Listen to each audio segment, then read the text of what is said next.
Hi all, Renee here.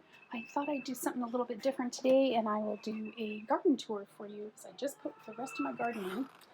This right here is a Stevia. You can see I've got one little sprout. Now I planted the whole thing with Stevia seeds, so we'll see if it actually starts going. Those are some daffodils that I got at the store back on Easter, and I'm going to split them out and put them in my front garden, but they don't need to go out right now. So I'll try not to move too fast so I can show you everything without making you sick. And I'm not very good at this, so these two things came from Tractor Supply, I want to say 2 years ago, and I love them. I do my lettuces in these. And the reason I do them here is because we have this little outbuilding. This is actually what my husband calls his nerd locker. It's where he does all his nerdy stuff. And it shades them most of the day. Right now it's probably about 2:30, 3 o'clock in the afternoon, and this is the most sun they get. So it works out really good for lettuces because they don't like to get cooked. So we will go down this way. You'll have to forgive my yard. It has a lot of weeds and it needs to be mowed, but it's a little bit too wet to mow right now. So this year I decided to move my tomatoes over here. I used to have them in some Rubbermaid bins that I'll show you in a minute, but I don't know, they just didn't seem to do very well in them. So I got these. These are 10-gallon plant pots, and I think the name of them is on here. I think it's called Winter Outfitters, if you can see that. And I just got them on Amazon. If I remember, I'll put a link down below for you. I started all of my seeds indoors for my tomatoes, and this first one is called Yellow Pear. These are from Baker Creek, except for one of them. My beefsteak is not from Baker Creek, but the rest are from Baker Creek. So this is a yellow pear. They make kind of like cherry tomatoes, but they're pear-shaped and they're yellow. They did really well last year, one of the few that did well. This is a Chadwick cherry, another cherry tomato, really, really nice cherry tomato. I actually used a lot of these tomatoes making Priscilla's yard sauce, and they worked out really well. This is an Abe Lincoln. I'm really excited about this one. This particular variety, these are all heirloom, by the way, and this one is from a 1923 seed, a 1923 plant, and so I'm really excited to see how they turn out. They are kind of like a beefsteak, so they're a real thick, meaty tomato, really good for sandwiches. This is a Napa Chardonnay, and Napa Chardonnays are kind of like a cherry tomato as well. They're supposedly one of the best tasting cherry tomatoes. My Napa Chardonnay last year didn't do well, so I didn't get any. This is a beefsteak tomato, and this particular seed I have had for probably 6 years, and truthfully, I did not expect it to live. I can't believe it actually germinated, and that it's actually doing as well as it is. So we'll see how it does throughout the year. This was actually some really cheap seed that I got off of Amazon in one of those multi-packs where you get like 30 different seeds for like $5 or something crazy. So we'll see how it does. This one here is a Hungarian heart. These ones, last year mine didn't do very well. It got attacked by the birds. And so the tomatoes I did get, the birds got before I did. And these are really meaty. They can grow up to about 1 pound each. And they're shaped like a heart. And they're from the early 1900s. They came from Hungary, hence the name. These two plants are sugar baby watermelons. So hopefully they do well. I have set out some, I need to get some more of the little pokey things to keep that down. I've set out this weed block so that they have somewhere to vine. So we'll see how they do. These two right here, these are Jigsaw Peppers, and these are also from Baker Creek. And I planted these last year. Oops, I'm sorry, I'm shadowing the plants. I planted some last year, put them in my flower pots out front, but I don't think they had enough room for their roots. So I'm putting them here this year. They come up with a pepper that's kind of like a jalapeno in spiciness, but they're purple. This is my husband. This is a spearmint. He loves mint, so that's a little spearmint plant. Down here I have a pot that I've started some purslane seeds in. Purslane is actually a weed, but it is very, very healthy, and you put it in your salads. It has kind of a peppery taste. So then I have 4 of these bins. I don't know if you can see them. They have little wheels in the back. Excuse all the weeds.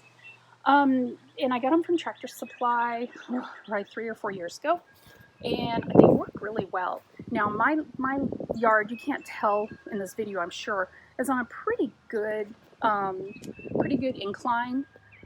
So they're not exactly level, but they still work great. So in this bed, I have some Guardsman onions from Johnny's Seeds.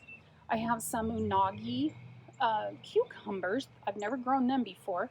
They are supposed to grow to about 14 inches long and have very small seed, the seed plate inside. So that'll be really nice for slicing and eating. And then this section here is kohlrabi. If you've never had kohlrabi, it's sort of like a turnip, but sweeter, and they're purple, and they grow, the bulb itself grows above ground. So they are really pretty plants. So I put half of this bed, and this bed is, I'm guessing, 4 feet by probably 2 or 3 feet. Maybe more like 5 feet by 2 to 3 feet. And I did half the bed for the onions, half the bed for the kohlrabis, and then put the unagis across the back. And this, what I use for a trellis, is actually one of those tomato cages that you fold around your tomato. I find they work great for these. This right here is, I don't know why I do this to myself, but every year I try to grow strawberries. That little plant right there, that is left over from last year, and it actually lived. So I'm trying it again, and so I went and got some of the little strawberry things, and I put them all in there, so we'll see how they do. This here is bok choy. I love bok choy. I have a great recipe for a spicy bok choy. So I planted these. You can see all the cute little sprouts. I planted these probably a week and a half to 2 weeks ago, so they're doing pretty good. These are Rubicon Cabbages, and I haven't really had a lot of luck with cabbage, so we'll see how it goes. Okay, this guy right here, let me back up a little so you can see him. This guy right here, I planted him last year and thought it was cabbage for the longest time, and then all of a sudden it starts throwing this stuff out. So I think it's a broccoli. If anyone knows exactly what this thing is, let me know. I know it's not a Brussels sprout, because those get their little pieces really tight on the stem. So I know it's not that. Okay, so these are my peas. I love growing peas so much.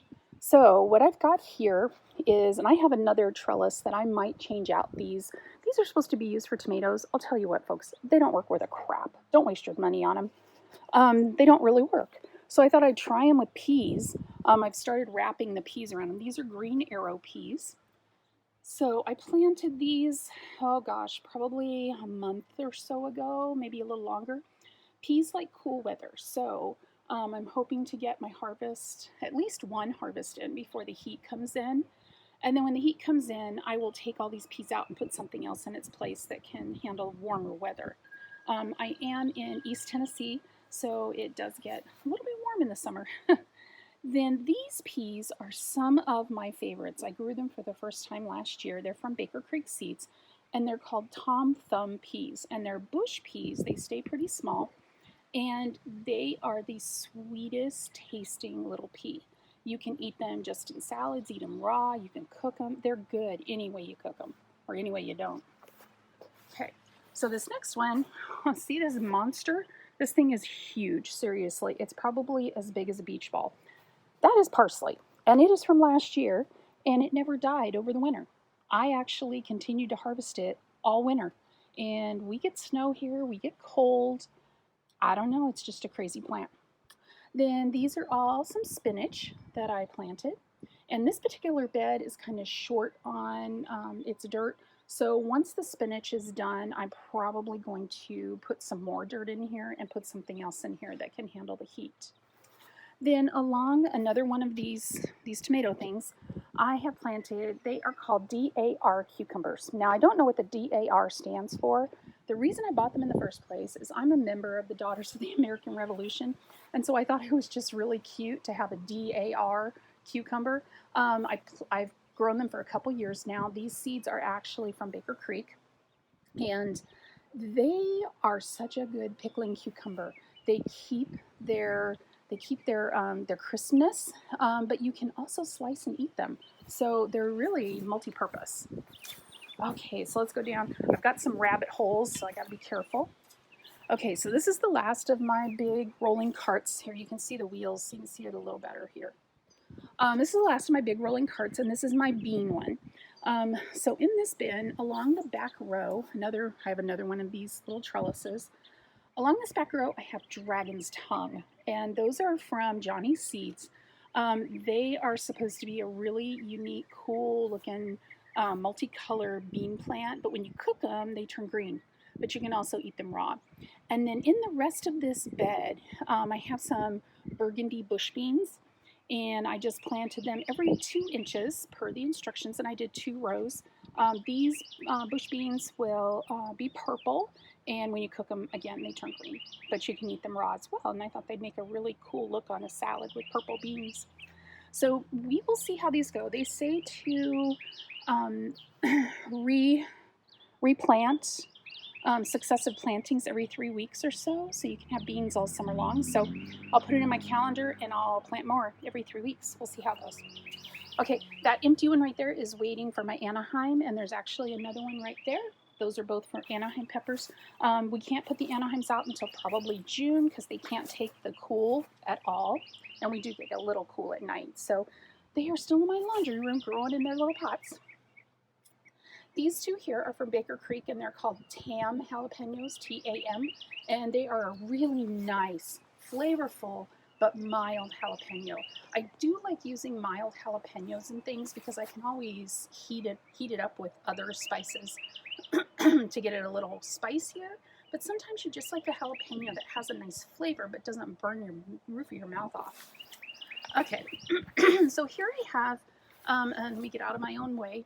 I have a Genovese basil and a za'atar oregano.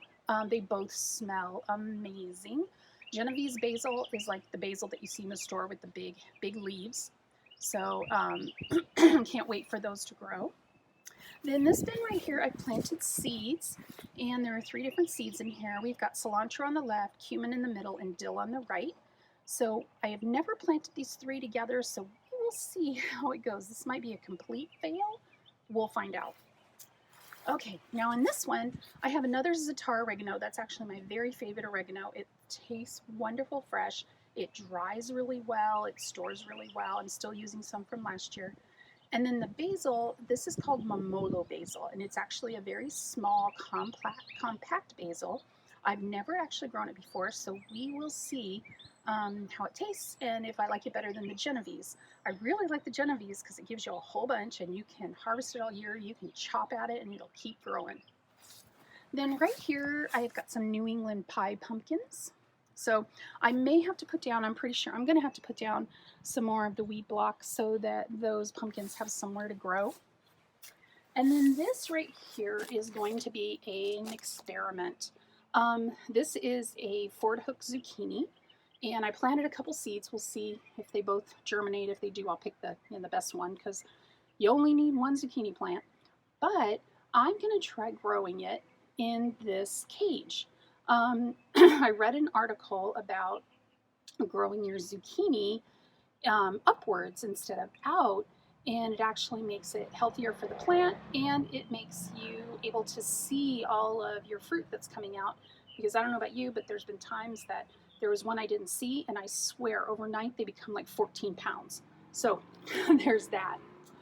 So let me take you over, just show you a couple other things that I've got in my yard. A neighbor brought me some irises, and so I've got them planted right here along the fence line, so I'm waiting for them. They've really jumped in size just recently, so I'm hoping they do well right here. Oh, there's the girls. Hi, girls. Hello, girls. Yeah, I see you. They're hoping to get some mealworms. They really want some mealworms. Look at them, they're following me. They're so cute. You girls are so cute. Okay, so let's go over here and I'll show you something that I planted last year and I thought they all died.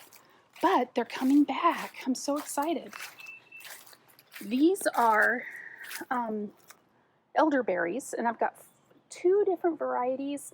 I wrote down inside which varieties are where. It's best if you have 2 different varieties and then they cross-pollinate, I guess. So I bought 2 different varieties and I bought several of each. So they're doing pretty good. This one here on the end is doing great. It's really big. It actually comes up, I would say that's probably a good 2.5 feet tall. So that's really exciting.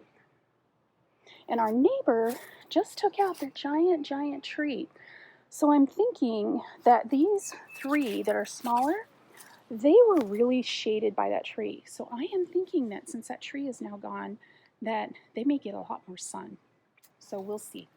Over in that corner over there, it's shaded almost all the time. I'm thinking about putting in a bed that goes along the line of the fence and putting in like a English like shade garden with foxglove and bleeding heart and all kinds of shade loving plants, hostas, those kind of things. And I had a few extra of those irises, so I threw them down there at the base of my husband's solar panels. This is one of his little experiments to see if he can get enough power to run some of this fun stuff. And my poor little azaleas, I wasn't sure. I didn't think they were going to make it. They've got a few flowers on them, and they've got some buds coming out. So we'll see if they survive. I need to clean this all a little bit better and put some more shade-loving plants in here and make it look a little pretty. So, but we are thinking about, we're not thinking, we are probably soon going to be fixing our deck. So I'm afraid that once they're in there working on the deck, they'll tear things up. Oh, this is our water barrel. I will tell you, we got this at Sam's years ago. If you buy a water barrel, do not buy one with a planter on the top, because all it does is keep water sitting all the time. It's like a mosquito nursery. It's horrible. So this year I put a bunch of dirt in there and I don't know if you can see the seeds, I threw a bunch of marigold seeds. Oh, that's the other thing I didn't tell you. In almost all my beds, especially tomatoes, I put marigolds, excuse me, I put marigolds because they will help keep the pests away and they bring pollinators.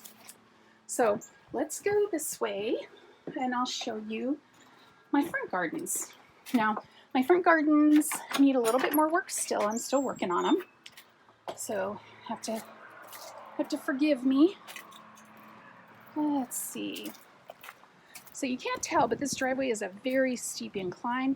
And up there at the top, I have a beautiful rose bush, a daylily. And then I had some hyacinths, but they didn't do very well this year. So we'll see what happens next year. I have a couple more daylilies here.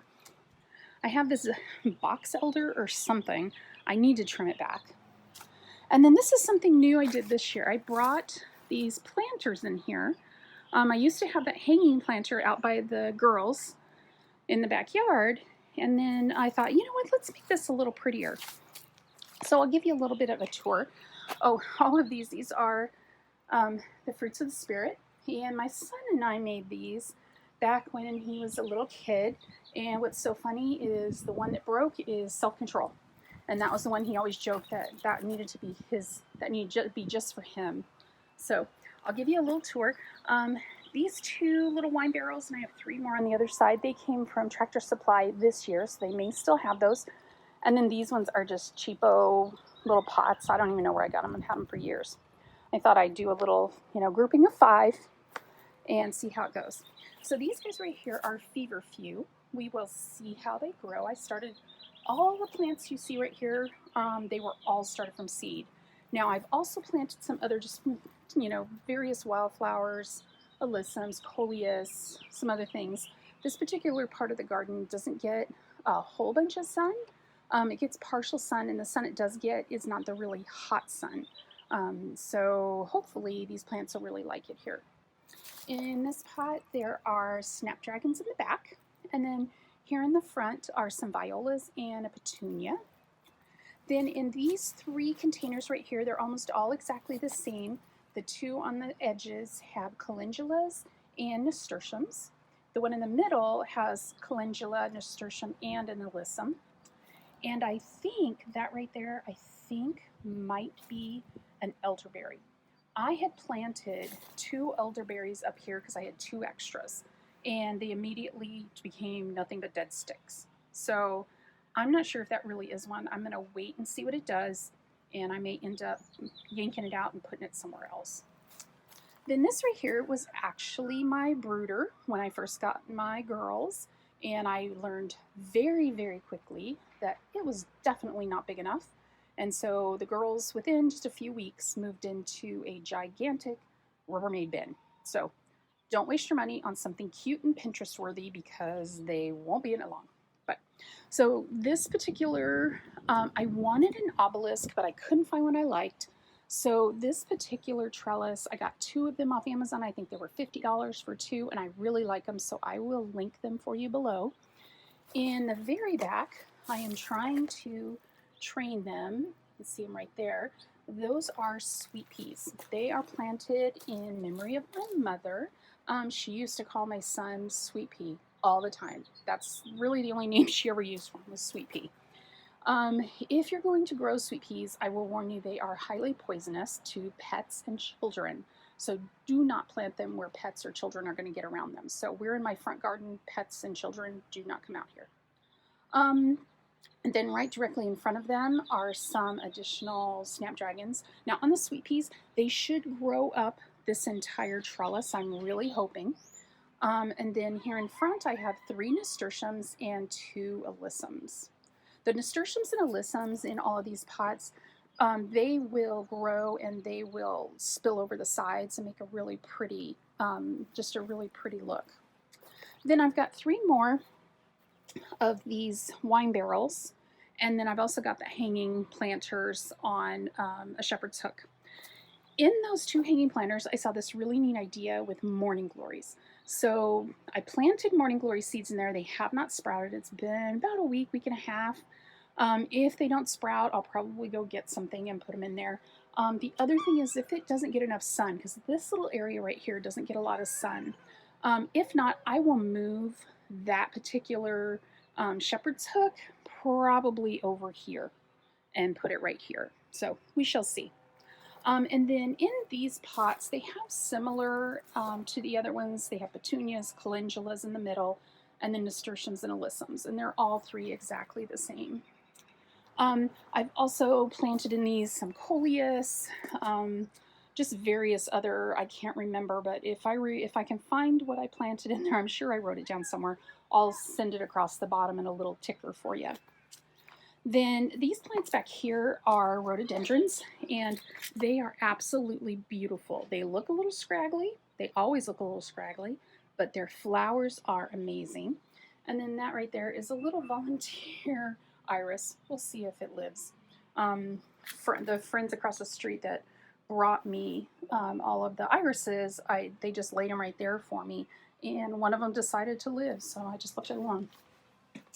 Then in the front beds, I have 4 of these on the front of this is my porch, and so you can see it has a little railing, and then my little antique church pew. But in these, I have planted alyssum seeds, I've planted marigolds, I've planted coleus. Again, I'll put across the bottom if I can, since I can't remember. And then these violas turned out so cute. I wish I would have planted more of them. And I might put some seeds out here, although these violas right here are 12 weeks old. So if you want to grow violas from seed, start them indoors like 3 months before you want to put them out, because they're beautiful, but man, are they slow growers. So I have 1 viola in the middle of each one of these pots. So I might pick up some other plants. We'll wait and see. I was trying to, do as much as I could without having to buy any plants. And what you've seen so far, the only plant that I actually purchased was that spearmint plant. So, oh, and that right there that looks like, I'm not even sure you can tell it's a plant. me see if I can get in on it. There you go. That was a mum that I picked up on clearance last year. And I had it sitting in its pot with I had some pumpkins right here, a little Halloween setup. And then I forgot about them. They got pushed back behind where that dandelion is. They got pushed back there. I totally forgot about them. And then this spring I found them and I thought, I wonder if they'll grow. So one of them I put in the ground. The other one, as I was putting it in the ground, it just completely disintegrated. So I threw it out. Oh, and I'll show you, maybe someone can help me with this.